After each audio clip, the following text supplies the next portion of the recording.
在美菲军演举行正热闹的同时，美国却跑去找中国合作去了。听到这消息的菲律宾立马禁止美军在菲律宾的基地中存放武器。来看详细情况。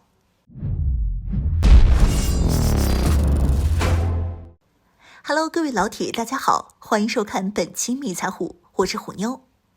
美菲军演之际，菲律宾的态度很强硬。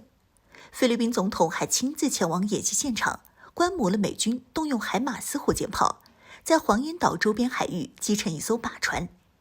而黄岩岛身为我国的领土，美菲军演在这周边搞事情的目的已经不言而喻。可以说，菲律宾此举是已经彻底的绑定了美国的战船，和美国一致挑衅我国。不过让菲律宾没想到的是，这边的美菲军演正如火如荼的举行着，但是美国却悄悄派出了商务部官员到访中国，同中方进行接洽沟通。双方对两国商务部加强沟通和合作交换了一系列意见，并且这个消息还是我国商务部披露的。之前美国方面只是传出消息，要派出商务部的官员对中国进行访问，商务部长也只是可能到访中国，正在做准备。由于中美之间的关系已经处在冰点，美国方面更是抱怨多次打电话给中国都被拒绝，因此很多人认为这次的访问中国根本是不可能发生的，所以这件事也就不了了之。但没想到的是，就在黄岩岛附近击沉靶船之后，我国却突然公布了美国找中国合作的消息。菲律宾那边一下子就有些接受不了，菲律宾认为美国这是对自己的背刺。本来美国就是想针对中国，而菲律宾也是为了抱紧美国的大腿才对美军开放9大军事基地。现在搞得菲律宾原本和中国打好的关系也几近破裂，连之前达成的多项投资合作协议也都中断，美国却转头找中国谈合作去了。于是我们可以明显的看到，菲律宾政府这段时间一直在对我国释放善意，想要缓和一下中菲之间的关系。除了菲律宾总统马克思表示禁止驻菲美军用菲律宾的基地对外发起进攻之外，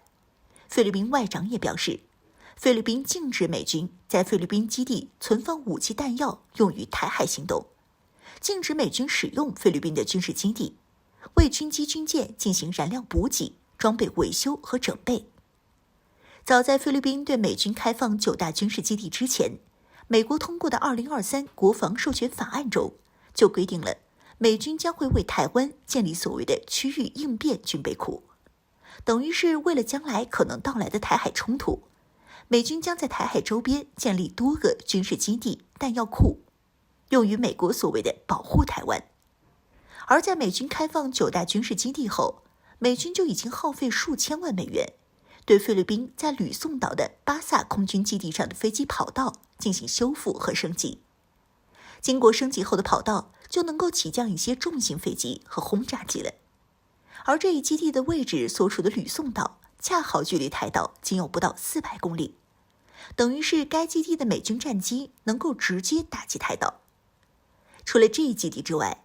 其他基地距离台岛也都仅有几百公里，剩下的一个基地还是美军航母进出南海的通道。因此很多人认为，美军花这么多钱帮菲律宾修建军事基地，就是为了介入到台海中去的。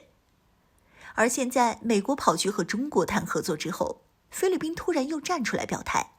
说禁止美军在菲律宾的军事基地中存放武器用于台海行动，同时也禁止美国的军机军舰使用菲律宾的军事基地补给、维修和整备。等于是说，美军只能在这些基地上进行一些正常的训练。如果说未来发生台海冲突了，那么不但驻菲美军不能出动，从其他地方来的美军也不能通过这些基地作为中转站，从而进攻台海。特别是美军航母，以往美军都是通过巴拉望水道进出南海的，现在不能从这儿进了，而从其他地方进入南海，很容易遭到解放军的打击。这样一来，等于是说，菲律宾在向我国透露一个消息，这些军事基地并不会对中国带来任何的威胁。而菲律宾现在这样做的目的也很简单，教好中国。毕竟以往这种两头通吃的活儿都是菲律宾在干，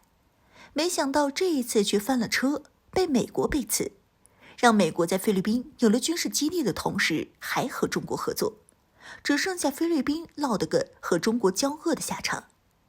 所以说，趁着现在还不算太晚，菲律宾赶紧出来表态，和中国缓和一下关系，同时也是给美国一点颜色看看，